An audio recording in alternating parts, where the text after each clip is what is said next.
근데 저도 여기 와서 네. 신기했던 게 네네. 뭐 슈퍼맨이 들어왔다 이런 예능 프로그램 보는데 네네네. 그 연예인들 자녀들이 이렇게 네네. 카메라 설치해서 네. 이렇게 행동하는 거 놀이 네. 뭐하고 이런 거 보면서 과자 줘놓고 뭐 먹지 마 했을 때 네네. 먹는 애가 있고 네. 진짜 안 먹고 참는 애가 있고 네. 막 이런 게 있잖아요. 네. 그 너무 신기한 게 방이 여러 개가 있어요. 네네. 뭐 미술 치료, 음악 치료, 언어 치료 이렇게 써 있는데 네. 이런 각각 치료는 그 아이의 적성이나 이런 상태에 따라서 이렇게 따로따로 이렇게 하시는 그럼요. 건가요? 예.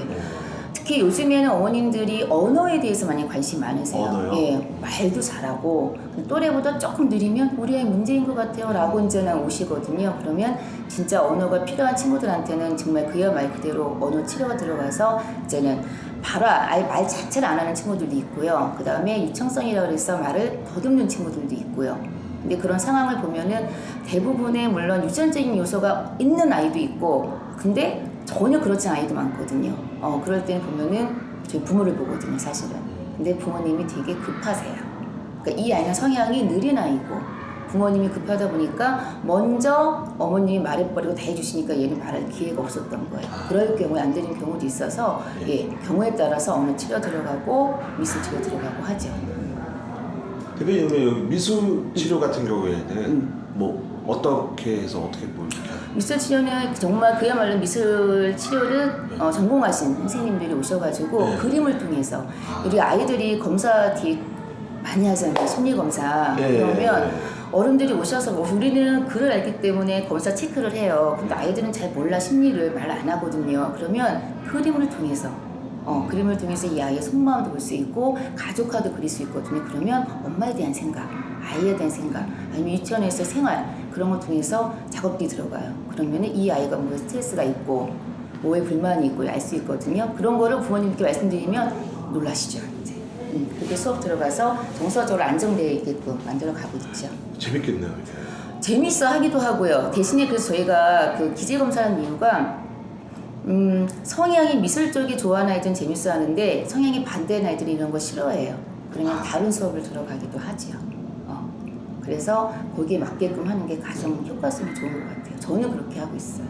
이게 그러면 그 TV에서 많이 봤었는데 예, 아마 연예인들 뭐 네, 그림 그리기도 집 하고. 그려봐 네, 집 맞아요, 그려봐, 맞아요. 정서나 네, 성격 네. 이런 패턴을 네, 다 예. 하는 네. 그림 검사 그다음에 뭐 가족 분석과 물고기 그림 뭐 많이 하시는데 이제 원래 이게 뭐 투사 검사다 보니까 예, 해석을 잘해야 되는 부분이라서 예, 재밌어 하세요. 그럼 미술 치료에 대해서 들었고 네. 음악 치료 같은 경우는 뭐 음악으로 이렇게 음악 치료는 뭘까라고 저도 고민을 해봤는데 정말 말 그대로 그냥 음악, 악기라든가 그 다음에 노래, 율동 그런 거를 접함으로써 아이들의 정서를 안정화시키는 거예요. 그러면 주로 저에게 제일 많이 효과 본 친구가 그 산만한 아이, AD 아이가 와가지고 음악 치료를 통해서 한 1년, 2년 넘게 받았거든요. 바우처로. 그래서 굉장히 정서가 안정되고 엄마도 되게 만족하셨고 또 하나 그 친구가 배변 문제가 힘들었던 친구인데 자 우연히 일치였는지 편하게 해주다 보니까는 그 문제도 해결될 수 있어서 여러 가지도 좋은 것들이 있고 예, 음악 치료 많이 하세요 요즘에는. 다만 하는 센터가 없다는 말을 들었어요. 왜냐면 악기들이 예, 비싸다 보니까 그것들이 구비가 돼야 되는데 또 방음도 돼야 되고 그래서 아이들 되게 좋아해요. 뭐 장구 치고 피아노 치고 뭐 여러 가지 악기 만지고 하는 것에 대해서 연주도 하고 하니까.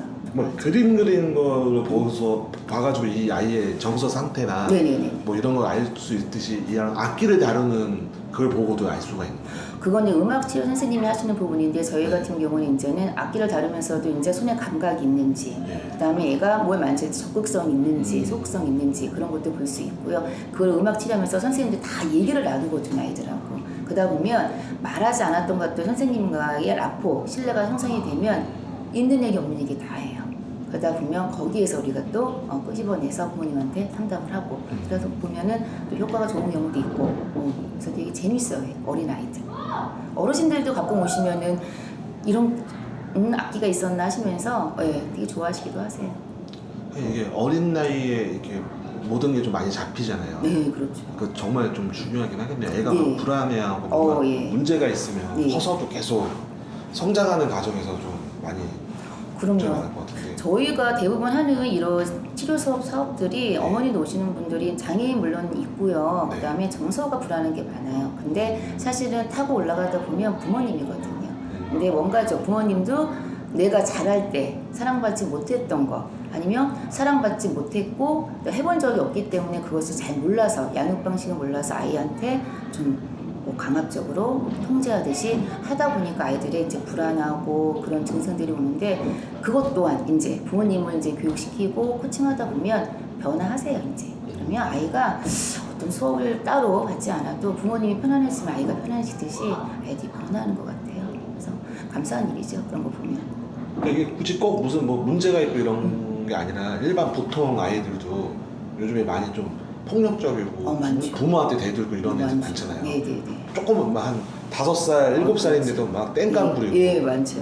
그러니까 이런 아이들도 뭐 꼭 문제가 있어서가 아니라 그런 일반적인 아이들도 와서 좀 이렇게 치료를 받고 하면은 조금 정서적으로도 안정적이고 좀 괜찮을 수가 있거든요. 이 오세요. 정말 아까 말씀드렸듯이 요즘에는 시대가 바뀌었는지 네. 어머님들이 관심도 있지만 아버님들도 관심 많으세요. 그래서 아버님들이 아이를 데리고 와서 우리 아이가 요즘에 폭력이 좀 있는 것 같다. 유치원에서 자꾸 싸운다, 운다, 뭐. 또 용어들이 워낙에 많이 하니까 분노 조절 장애가 아니냐 이런 표현들 많이 하시고 오시는데 그래서 저는 이제 기질검사 보고 부모님하고 보면 성향이 달라요. 이제 그거를 말씀드리면 거기에서 나오는 것들이 있어요. 근데 이 아이가 문제가 있는 게 아니거든요. 내가 하고 싶은 거를 부모님들이 통제하는 경우, 예. 부모님들이 생각에 의해서 그냥 강압적으로 하는 경우가 많기 때문에 아이들이 그 욕구가 안 되니까 화를 내는 건데 그거를 또 부모님 입장에서는 얘가 변했네? 왜 폭력적이 됐지? 라고 하시면서 만약에 또 문제가 생겼는데 이해를 해드리면 설명해드리면 다들 이해하세요. 그래서 그런 경우도 많이 오고 현재도 치료받고 있는 아이들도 있고요. 이쪽에는 저희가 이제는 치료방이 있고 하나는 큰 강의실이 있죠. 네. 거기서는 이제 아이들이 집단 놀이 프로그램이 있어요. 그것도 하고 그다음에 저희는 교육도 하거든요. 강사를 발굴해내는 그런 강사 교육도 있어서 프로그램이 진행이 되면 이제는 와서 하게 되고요. 이제 부모님의 코칭 그런 수업도 진행이 되고 그래서 방학 때면은 집단 프로그램 많이 해요. 그때 아이들이 넓게 와서 하기도 하고 부모하고 아이가 와서 하는 경우도 있어요. 그러면은 그렇게 효과성도 높기도 하고 그렇게 진행을 하고 있죠.